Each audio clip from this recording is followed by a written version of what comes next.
nakita, nakita ko na yan, naguba kay gusto niya agawan ng kay ate niya nga toys. Ginakaptan.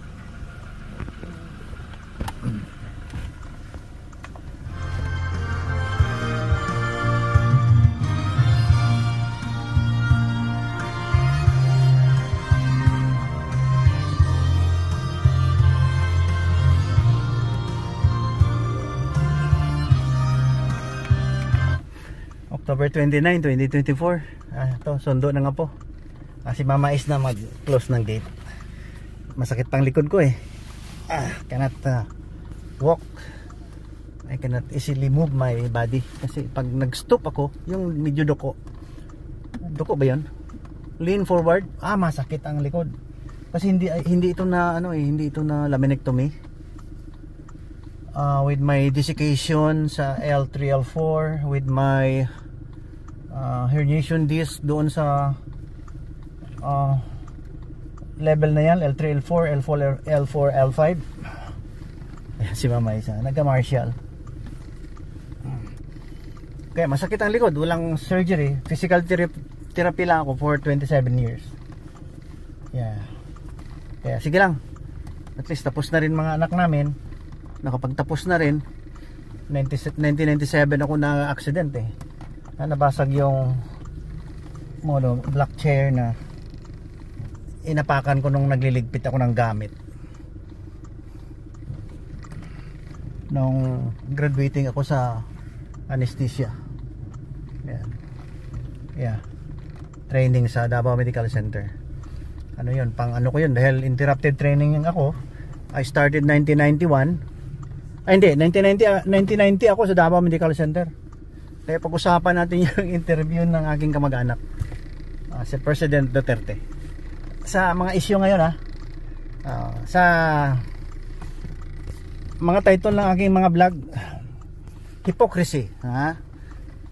Ano natin ayusin natin yan. Habang may time tayo, habang naglalakad, pasundo tayo ng apo. Okay? Ayan. So, start natin sa physical. Thank you Lord, itong pagbigay mo ng araw na to, wherein we can still enjoy our physical attributes, we can still our physical makeup, na we can still move around, look around, see our surroundings, enjoy the creation of God. Si Papa Bot nandito na naman, ay kinukulit kayo sa aking mga advocacy. Kukulitin ko kayo, iba ang kay Duterte, iba sa akin. At least ang kamag-anak ko na yan, hindi hypocrite yan. Yung iba, mga lawmaker. So mahaba-haba ang topic natin ngayon. Ewan ko kung mayroon pa akong gallery, baka yung mga downloaded ko ng mga preachings ng mga pastors, i-delete ko muna for this day kasi marami yun. Ang 200 gig ko siguro, ang mga preachings pa lang 170 gigs lahat. Ang aking na-download sa cellphone, napuno. Naubos yung 200 gig ng cellphone na to. Well, sige lang. Kawaan tayo na we can reach out to everybody. Pakishare lang to. Papabot lang, Wala na akong helmet. Binigay ko kahapon sa cook ng cups. Ano pala yan? Traffic enforcer pala ng Marvel yan. Binigyan ko sila ng pangmerinda doon sa Chinatown. Lumapit sa akin kagabi, Dok, ako yung binigyan mo ng pangmerinda. Ikaw pala yun, hindi ko kilala. I was thinking na tulungan ko sila dahil naghihirap ganito. Terik ang araw doon. Ano yun? Mga 10:30. Pumunta ako doon, nandun pa sila. Alisa na yung mga nagtitinda doon, pero yung mga traffic enforcers nandyan pa, nakamotor lang ako. Tinulungan pa nila ako mag-park. So gesture ko lang yun. Siguro pag marami si Papabot, siguro mas maraming maibigay. Bala na si Lord kung anong ibigay sa atin. Basta importante na napaaral ko yung aking mga anak. Kahit ma-injury ako ng 1997, second year high school pa lang yung anak namin na panganay, naawa ako. Apat ng anak ko noon. Oo, apat na. 6 years old na yung aking bunso. Oo, mahirap talaga pag may injury. So naawaan ako, nakapag trabaho pa rin, at we were able to send our children to school, no?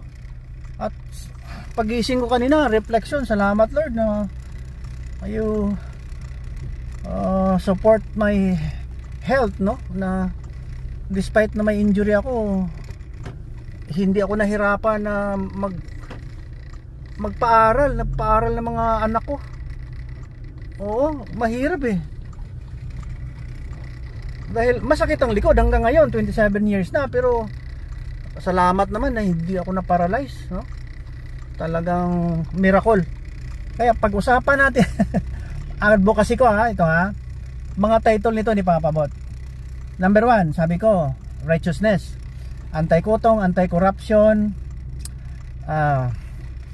anti-terrorism. Okay.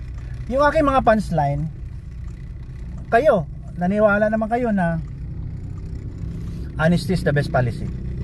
Sa akin, respect, dagdagan natin respect is the best policy. Ngayon, ang pangtatlo, righteousness is the best policy. Iba si Duterte, iba ako. Dahil may kaakibat akong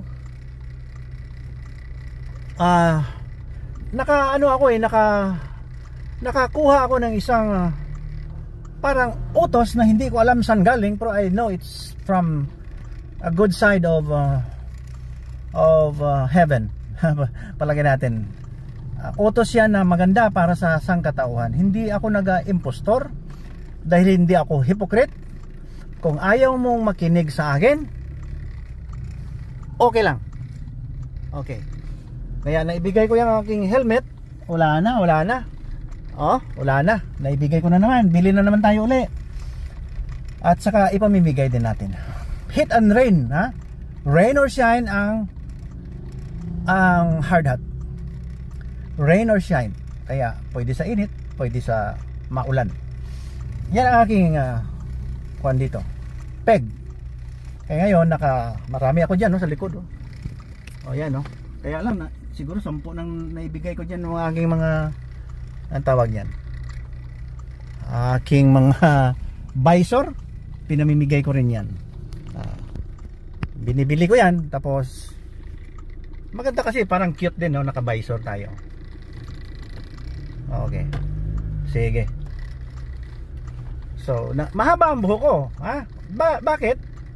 Kasi pag natutulog ako dati, siguro mga 10 years ng allergy ko sa cold. Pag natulog ako sa kwarto, kasi bukas ang bintana, bukas ang pinto, sa screen, malamig masyado, lalong-lalo na madaling araw. At pag natulog ako ng whole night na hindi ako nakalagay ng bonnet, grabe ang sipon ko, allergy sa cold dyan So sabi ko, magpahaba na lang ako ng buhok, kahit na wala yung bonnet, medyo naawaan tayo, may buhok pa, nakakatulong na hindi ako masyado na lamigan. So mahaba lang buhok ni Papa Bot. Mabuti na lang may buhok kaysa wala. Ngayon, ang second na purpose ko na nag-vlog ako, dahil wala na, matanda na si Papa Bot may allergy pa, ito naka-warmer. Oo, naka-warmer, chaliko, yung tawag nito, smack, dahil malamig ang likod, ang aircon ko 0 nga pinaka mahina na aircon ang switch. So ganun, mahaba lang ang buhok, dahil gusto ko parang warmer din ang buhok. Warmer din ang buhok ko. Kaya ibang peg ni Papa Bot habang tumatanda. Ngayon December na naman, pag wala naman to, malamig sa mukha, hindi na ako mag-mask all the time, kasi mayroon na akong parang balot sa liig. Lalong-lalo nagbakasyon ako sakay ng eroplano, malamig. So may tube ako dito sa liig na pwede ko gawing mask. Yan. So may mga face mask ako, gaya nito, face mask to, naka-ready. Ayan, nilalaba ka lang kasi mahirap bumili ng mga face mask Yan. So laba-laba lang, ganyan, tubig, at saka dry it under the heat of the sun. You can reuse your face mask. Pag walang ganito, nako, malamig ang mukha. Kaya pasensya na kayo sa mukha ko. Babalik ako sa ninuno natin. Alam ko may ninuno tayong ganito. I love you. October 29 ngayon, 2024 dito sa Philippines, about 10:36 in the morning. Sundo tayo ng apo. Okay. Ito. Siguro pag-usapan natin ay yung politics ng Philippines. At i-insert na naman natin yung ating pinaka-advocacy, peace, love under Jesus Christ, or yan, Jesus Christ talaga, wala nang ibang Diyos eh. Masakit man sa kalooban nyo na hindi ako pumasok sa mga grupo na hindi naniniwala na si Jesus Christ is God, dahil kinopya na lang nila yung paniwala nila sa Holy Bible at gusto nilang maging sila na talaga ang binigyan ng utos ng Diyos. Okay, start tayo. Bakit mahirap ang Pilipinas? Mahirap ang Pilipinas, di ba? Ibaro ko na lang yung mga words ng aking kamag-anak, yung iba, pero mayroon akong original. Righteousness talaga, hindi hypocrisy. Pag kayo ay nagpapatakbo ng gobyerno, dapat hindi kayo hypocrite. Okay. Kunwari, marami kasing kasalanan ng mga officials ng gobyerno eh. Maraming kasalanan sa tao. Bakit mahirap tayo? Tinotolerate natin ang posisyon, tumagal sa posisyon para magkapera. According to my, bakit relatives ko sila? I-drop ko na lang name nila ganito. Ang kamag-anak ko, hindi ko alam kung anong mga lulo natin, basta darating tayo sa lineage hanggang doon sa pinakadulo na may mga ganito. Hindi ko alam saan galing yung aking lahi. Okay. Yan, aircon mahinit na init. Yeah. Wala eh. Nag-hazard. Hazard tayo. Ang speed natin is zero ang speed natin. Ganyan. Ang tatay ko, taga Danau, Cebu. Ang lolo ko, sa tuhod na magkapareho ang birthday namin, siguro pinanganak siya mga 1860 or something. Ang lolo ko sa Danau, Cebu. Pero ngayon, kapitbahayan sila doon. Isang lugar lang yan eh. Halos sa isang lugar magkamag-anak lang. Hindi ko alam, baka ganon. Nandun din ang Duterte sa Danau. Kaya hindi ko alam paano matrace yan. Taking for granted na magkapitbahay, magkamag-anak, ang mga ninuno, dugtong-dugtong. Kaya sinabi ko, kamag-anak ko. Dito nga sa Marbel, puro Ilonggo karamihan eh. Pag may Bisaya akong makilala, yung Cebuano, kamag-anak ko yan. Bisaya yan, parinti ko yan. Ngayon, yung tatay ko naman, ang nanay niya,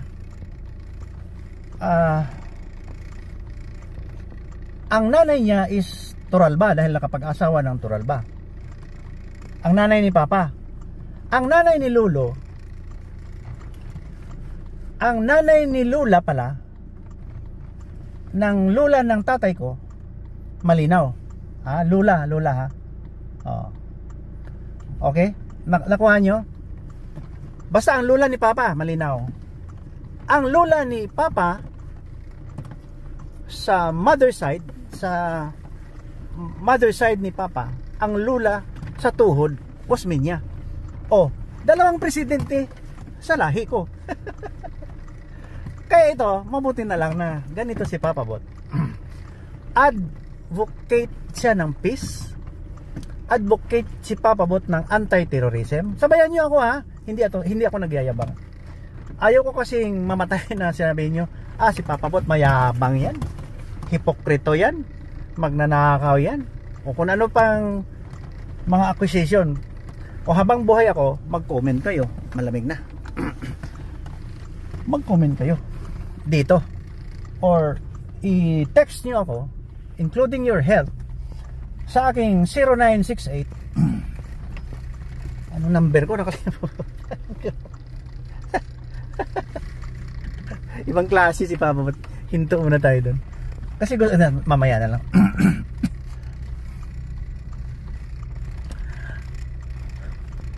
Mamaya na lang yung number. Kasi gusto ko mag-triage. Hindi libre. donasyon, kahit na piso, kahit na piso lang bawat consultation, para may bili din ako ng bigas. Gabi naman sana sabihin ko libre, pero may libre ba ngayon? Ang laway ko simple, nahirap magsalita. Mag-consult tayo sa ere, at siguro mga ganito kasing oras, 11-12, gising na ako, nakapag-almusal na, pero nag-vlog ako. Pero try to call the other number, kasi itong ginagamit kong cellphone hindi pwede tawagan kasi may interrupt. And then papayag kayo na i-live ko kayo, kasi ganitong oras nagla-live ako or nag-record. Pag lumabas kayo tumawag kayo at maging live kayo, pakinggan nyo, dahil ang advice na yan is not only for you, it's for the whole world, sa kanilang health. Consultation yan sa ere. I-try ads ko kayo kung saan kayo magpunta. Numero 1, pag may mga sakit kayo, punta kayo sa anak ko. Negosyo. Hindi, joke lang. Sino pa ang gusto nyo i-refer ko? Ibang tao? Anak ko muna. Di ba? Pero hindi mahal. Okay? Try ads tayo on the air. Number ko lagay mo O3 yata. Matagal na yan number yan eh. Cute no? Sandali, buksan muna natin to. Para isang ano na lang. Hirap eh. Mamaya na lang.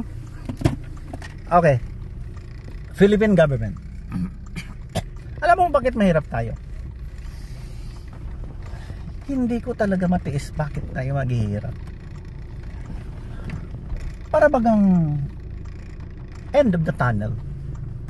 But I want to give extra hope that there is light after the dark tunnel. Ulitin ko. That there is light after the dark tunnel. Wala eh. Puro kasi hypocrite ang mga leaders. Halos, o kanina lang, o kahapon, interview nila yung kamag-anak ko na presidente ng Pilipinas. Lahat ng mayors, halos. Pag dumikit yan sa mga killers, bodyguard. May power, dumikit yan sa mga illegal drug dealers, kung ano mga anomaly, at saka mag-ipon ng pera yan para re-election. Matagal ko na yan iniisip, may mga vested interest ang bawat isa. So nakuha nyo na. Vested interest. So tapos ng usapan. Pag ano yan sa entablado, kaya hypocrisy is the beast policy. Totoo. Hindi maganda ang pinapakita natin dahil tayo ang law maker, law breaker. Politicians, police, head of office, dikit sa mga politicians, police na notorious. Kawawa ang ating bayan. Kawawa talaga. Kawawa. Alisin nga natin yan. Serve yung mga ang preamble natin, ang ganda, ang charter natin, ang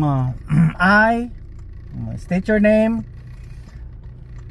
promise to serve the country, so help me God. Mayroon pa yan, honesty, ano pa yan, pure hearts, defy the forces of evil and temptation. Perfect. Perfect talaga ang ating mga oath of public service, di ba? Ang ganda, no? But 99.9% break that promise. That's your oath. Ngayon, eleksyon na naman. Takbo ng mga damulag. Lawmaker daw sila, senator. Hindi ko na alam kung ano mga profession, pero are they fit to become lawmakers? So ang target na naman, hindi galing kay Duterte yan. Sarili ko na yang discernment or speculation, or para sumikat, serve your family, build your empire, get the money of the government, tapos display your name sa mga projects, mayaman, ha? Ilan bang sweldo ng mga politicians na yan? 200,000, 300,000, sold na, ha? Hindi na mabakante yung plato natin sa umaga, may almusal na tayo, mayroon pa tayong merienda, 6 times a day kumakain, busog na. Okay? Yan ang karamihan na politicians. Kung alisin kaya natin kasi sa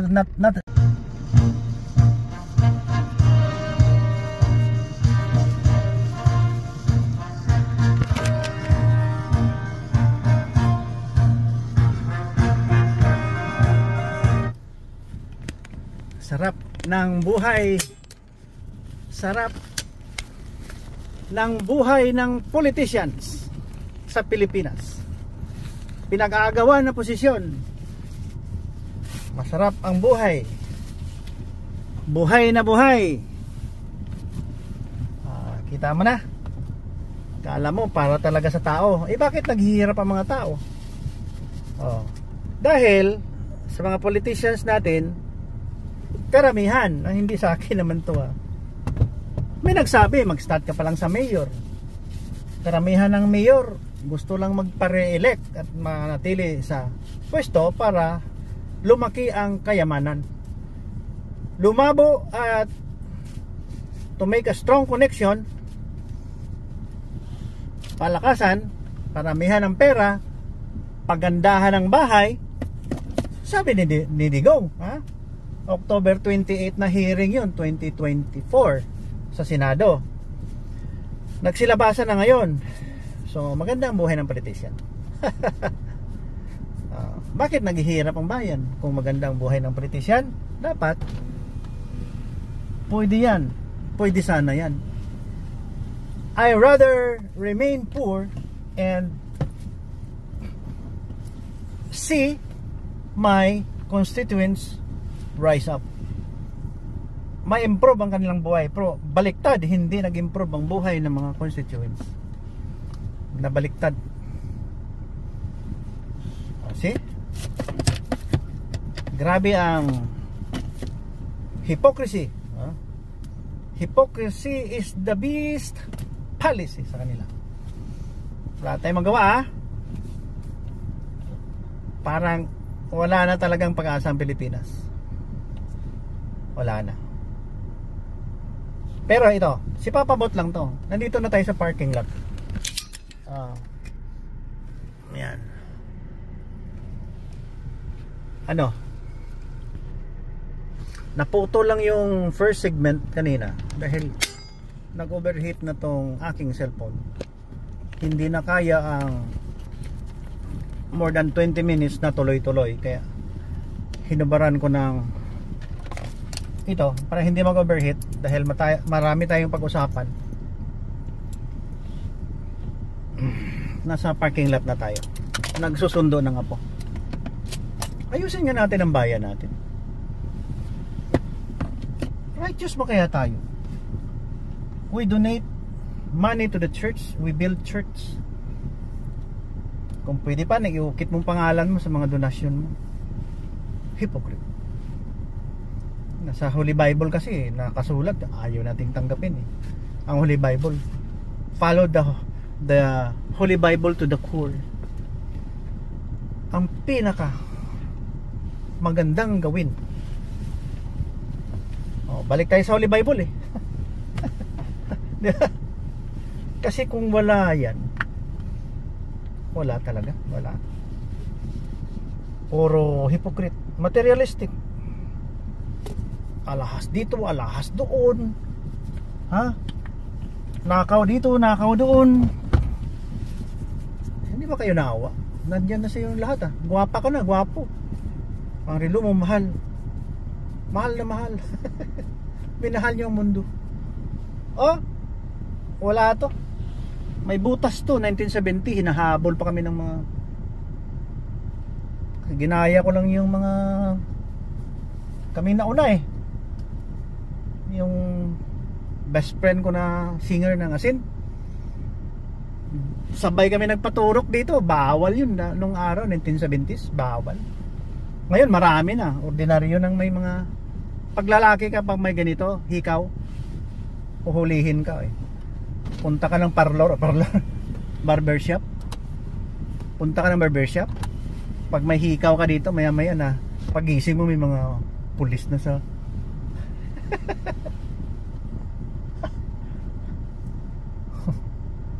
kahit doktor na ako, sometimes nung 40 years ago, doktor na ako eh.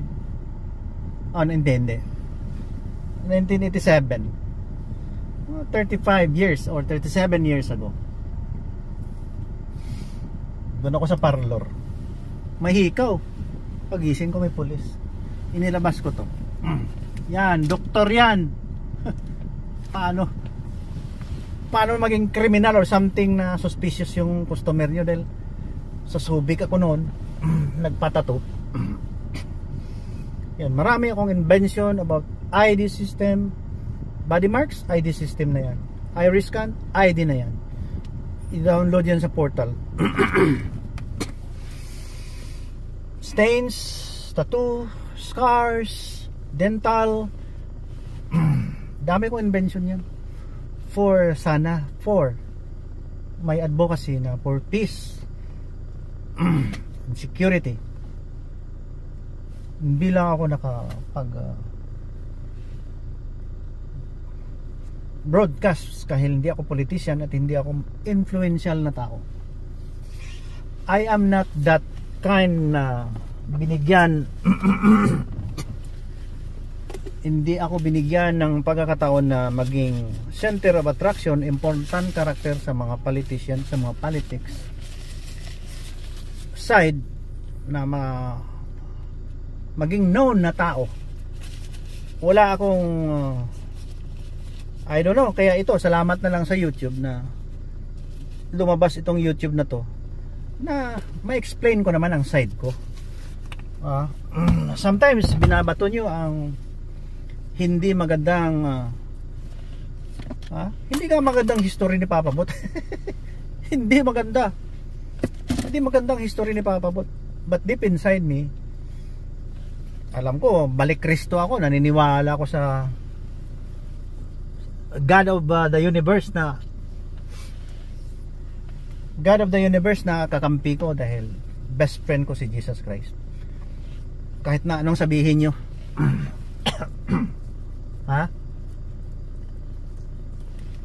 Hindi naman pagyayabang yan eh. Pag kakampi mo si Jesus Christ, you have to humble down just like Jesus Christ. Wala na ako ibang i-share sa inyo. Ang pagkatao ni Jesucristo lang. Kasi pag wala yan, walang mangyayari. 'Di ba? Yeah. Walang may mangyayari sa buhay natin.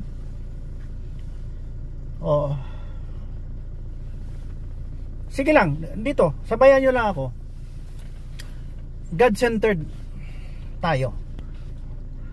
No more, no less. Kasi kung walang God sa center, papasok yung mga temptation ng materialism, power, even lust of flesh or something worldly. Alam mo si King Solomon, nasa history na ng Holy Bible eh. Pinakamatalinong tao, ganyan. So, dumating ang panahon na nag-surrender siya. This world is useless. Life is useless, just like chasing the wind. Ang buhay natin. Kasi bumalik siya sa parang si King Nebuchadnezzar sa Iraq. Sa Iraq ba yan? Babylon or something. 7 years sa forest na kumakain ng damo or kung ano-ano, mabuti na buhay sa doon. Kahit na hindi yan totoo, sir. Kahit hindi yan totoo nangyari. Darating kasi na may retribution na babalik talaga ang conscience mo na there is God. Kasi pag ikaw nasa power, akala mo ikaw na. Kaya nag-start ako kanina ng Kala ko kasi noon tigas ako, matalino, matibay uminom, lahat ng bisyo matibay. Sisingilin ka by the time na makatanggap ka ng mga injury sa katawan, tapos maligayang araw mo. Tapos ka, sir, ma'am, tapos ka talaga. Kaya hindi na tayo magmalaki na kung sino tayo. Humble down. Darating ang panahon kahit ano kang powerful, marami kang armas, marami kang kaibigan, marami kang organisasyon na pinakamataas sa mundo, ang kailangan mo para sumikat ng sumikat to balloon your pride. Darating ang panahon, sisingilin ka ng Panginoon. Kaya ako, nagkwento ako ng mga kabulastugan kung ano-ano. Just follow me, be righteous, balik tayo sa Panginoon. Wala nang ibang, it is not wala na, non-negotiable na talaga. Ang pinaka-righteous, put God first at the center of your life. Balik sa Holy Bible para mawala na rin ang gulo ng mundo. Nakasulat na kasi sa Holy Bible, barang alaw may mga fake prophets na pretend to be God and Jesus Christ and messenger. May dumating nga, nakatanggap ng Theophanes ang taga Saudi Arabia, nakatanggap ng Theophanes ang mga taga Africa, America, John Smith, taga Davao, Manalo sa Philippines, maraming nakatanggap ng message of God. Hindi nila sinunod totally ang biblically correct preaching. Lumabas sila, gumawa sila ng gospel, naging Vatican sila na preacher at mga church builder doon sa Vatican. Otro po dyan. Di ba? Naging hypocrite. So ang problema natin, hypocrite. Mga hipokrito, politician, leader. Alam mo, I pay respect sa mga teachers. Never talaga ako nakakita na may hypocrite ng elementary teachers ko. High school teachers ko, wala. Or else, iba si Papabot. So maganda ang aking upbringing. So with my family na God-centered, mabait yung mga teachers ko. Hindi ko talaga nakikita ang shed of arrogance sa kanila. Hindi ko nakita ang yabang sa kanila. Ang iba sa kanila patay na. Humble lang sila. Okay? Humble lang sila. Bakit nabanggit ko yung mga teachers ko? Basic learning ko yan kasi kulang-kulang sa bahay lang. Jesus Christ, dasal, Jesus Christ, dasal, maging mabait. Ito ang story ni Bible story na maganda, bedside stories about righteousness, how to behave, how to become good person, to correct your GMRC, improve your personality humbly. Improve your personality humbly. Nakukuha ko yun sa mga church preachings at saka sa mga teachers ko. Ngayon, here comes naging politician ng isang student doon. Hindi niya na-follow kung ano ang basic good manners and right conduct. Ang gusto niya maghari-harian sa mundo, may power, kung ano-anong mga illegal, hanggat nagkandahirap ang mga tao dahil sa power ng isang politician gaya sa Philippines. Family na lang nila ang kanilang iniisip. Sariling bulsa na lang. Hindi para sa mga tao. Look, Papabot, pag nakakita ako ng mendicant, naawa talaga ako dyan. Aawa talaga. Sa Marbel, mayroon pang mga karatulayan, yung signage, parang index card nga na nakalaminate. Maghingi po ng tulong para pagkain. Yan, nababasa ko. Saan ang mga politicians dyan? Ano mga program nila? Mga native dito, mga lumad natin sa Mindanao, dyan lang natutulog sa tabi. My goodness.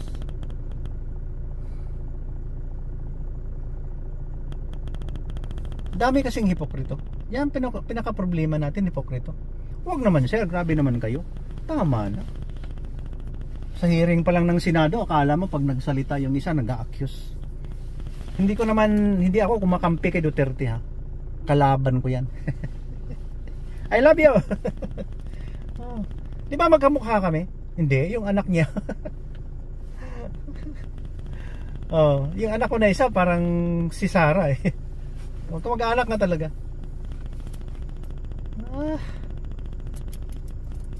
Di ba? Hindi ako kumakampi kay Duterte. Pero tama siya. The root of all evils is hypocrisy. Andito na, walang sounds. Oh. Naname? Diyan na lang ko, mauna ako. Sige daw, manatuloy ka lang. May ganin na nag-vibrate kay walay sound sa akong cellphone. Sige daw. Mana ako ha. Prepare lang diha, mana ako. Kadit lang ha, kay mana ako. Diha alam mo. Kuha unta mo diha. Kadit lang ha. Ay talaga. Yan, patuloy ang vlog natin. Kahit may tumawag. Talagang sounds muna kayo. Doon kayo sa kambing manood. Ayan may kambing. May kambing.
Ayun. So matatapos ng vlog natin ngayong araw. Hindi ko na dagdagan kasi masakit na sa lalamunan magsalita. Bukas na naman itong opisina natin. Opisina to ni Papa Bot. Ayaw ko mag-vlog doon sa room. Parang formal eh. Nakakorbata pa ako. Wag na. Importante na the message will be send across the globe. Hindi ito basta-basta ha. Advocate natin. Advocacy natin.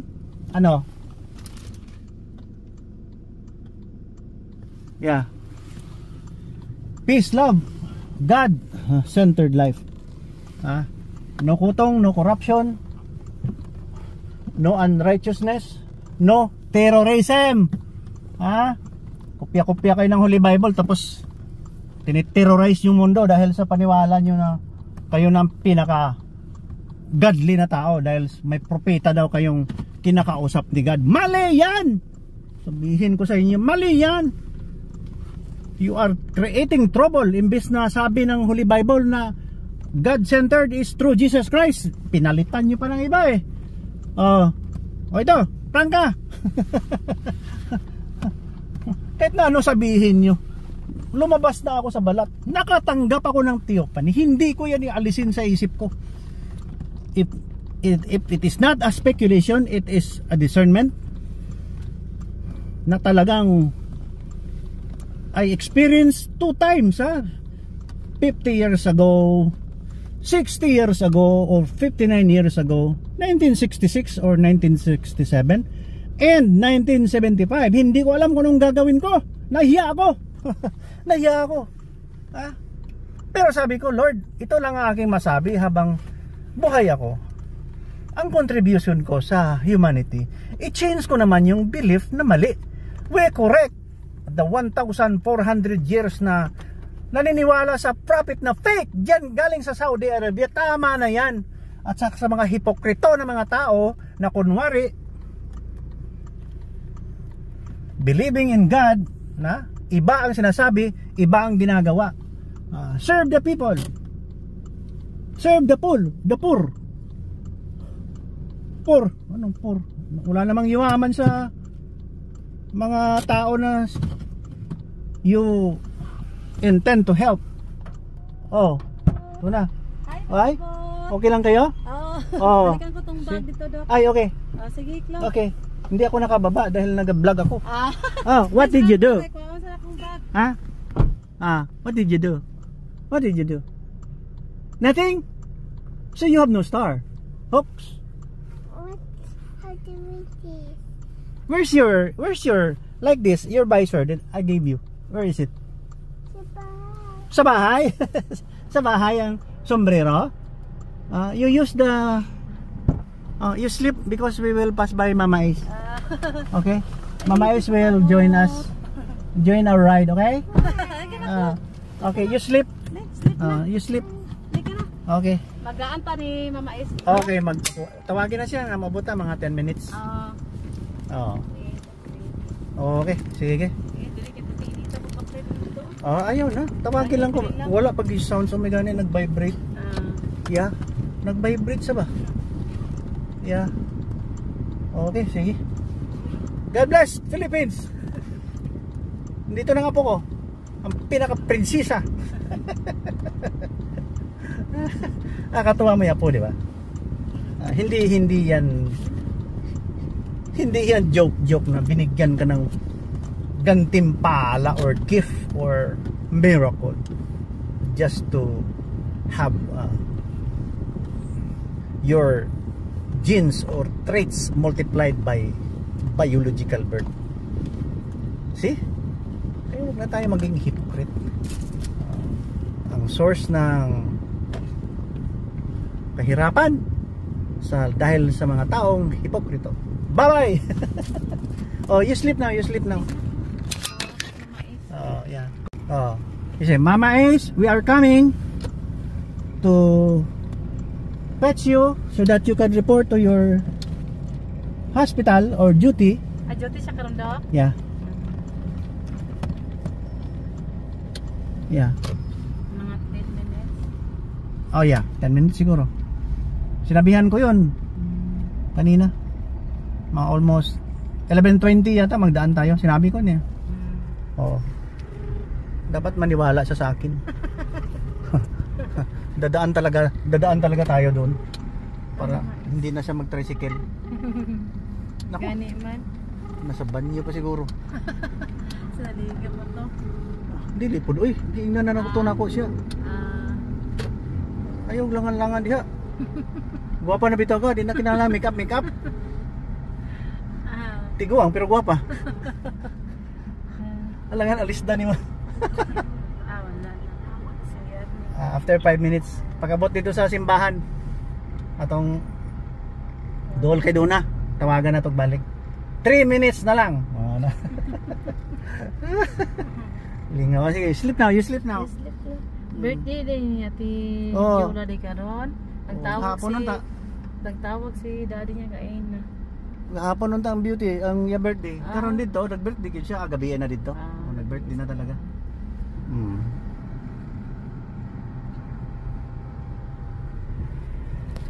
Again, there's the bird. October 29, 2024.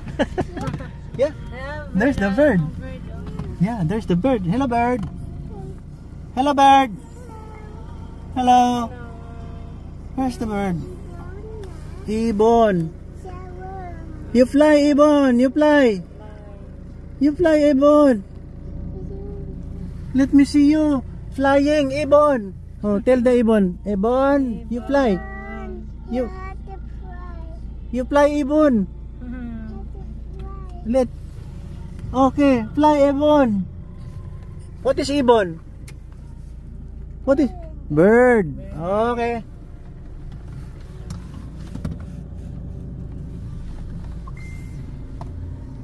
Harap kina sa init ba? Si Mama Is ganyan pa. Luya na. Oh, nana, yung Lola. Here's your Lola. Hi, Mama Is. Ayan sa Mama Is, oh. Mama Is Huh? there. Your apo? Is that? Your apo? Mama Is, oh. Who is that? Huh? Mama Is, oh. Oh, you come to Lola. Oh, baby. Love you, Oh, love you. Kiss pa, kiss pa. You kiss pa Lola. Kiss pa. Kiss pa, kiss pa, kiss pa. Ikaw kiss. Kiss Lola. Kiss Mama Is. Kiss. Lola. I love you. Miss you. Lola Mama. Oh, good sa kay Susa. Why? Why? Masara ko na mo pag balik pa kabot siya. Balik. Kabot ka. Balhas with ka, Dok. Oo. Balhas. Oh, ba? Wala man siya matanaw ko ito guys. Enjoy Lola sa apo. Oh. I-blow out niya ang apo. Palidog. Palidog biskotso. Mga ando lang.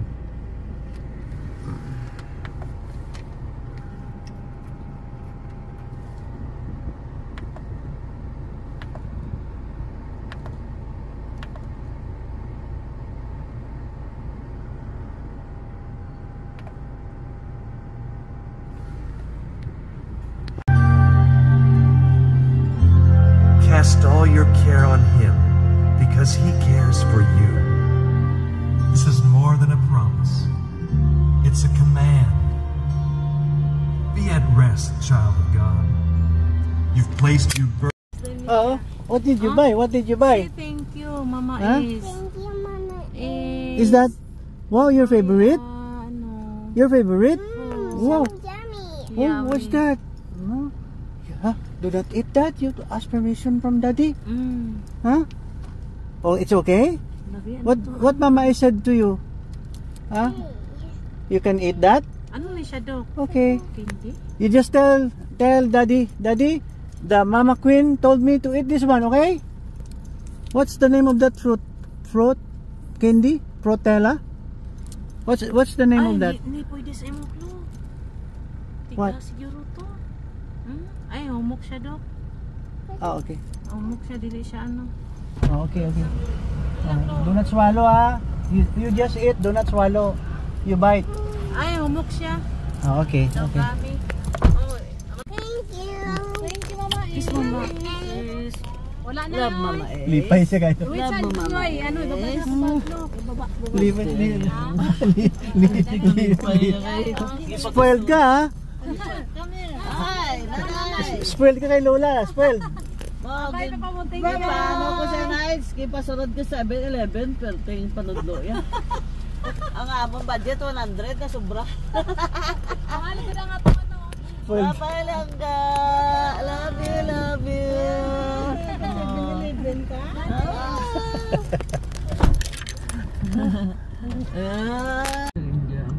Rodion Mercury. Yan, danger, oh. Masulod gid siya, oh. Oh, dapat nakasirado na dira, hindi na pwede entrance dira sa sakyanan. Grabe po na. Wala, ayun na diha. Dito na balik sa kuan. Delikado nang ila. Oh, exhibitionist po niyo, di ka hulat, oh. Oh, di siya kahulat, oh. Asa ka paingon, sir? Malipat siguro siya. Wala, nagadali lang. Buwa. Gani sa pamala, eh. Pamala siya yun. Kuyawa ng Rivera, eh. Basta kay kuan ni lakas. Lakas. Nalipat siguro siya. Gusto gid siya mauna. Gusto siya mauna. Ato na, oh. Ni Sotoy.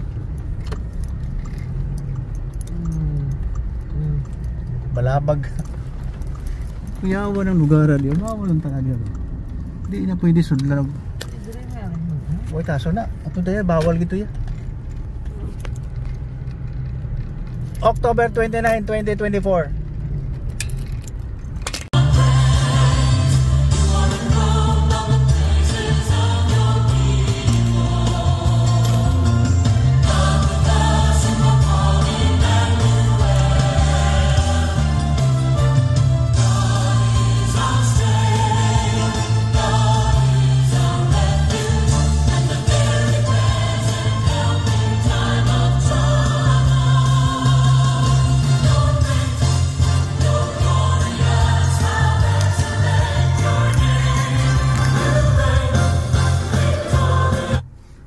up natin. Salamat sa pakikinig. Thank you for watching.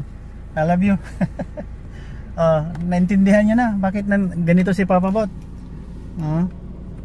I'm just here to restore order. Yun lang. Pag walang orderliness sa atin, okay, we'll succumb to poverty, number 1. It boomerangs mga ginagawa natin. Kung anong status ng ating society, kung hindi natin inayos yung ating management, kayo mga politicians, mga CEO, nakikita yan, nagre-reflect yan, nagbumirang yan sa mga buhay ng ating constituents, sa ating mga kababayan. Kawawa sila Kung hindi kayo marunong umawa, maging maawain, o ano yan, tawag niya, hindi kayo umayos,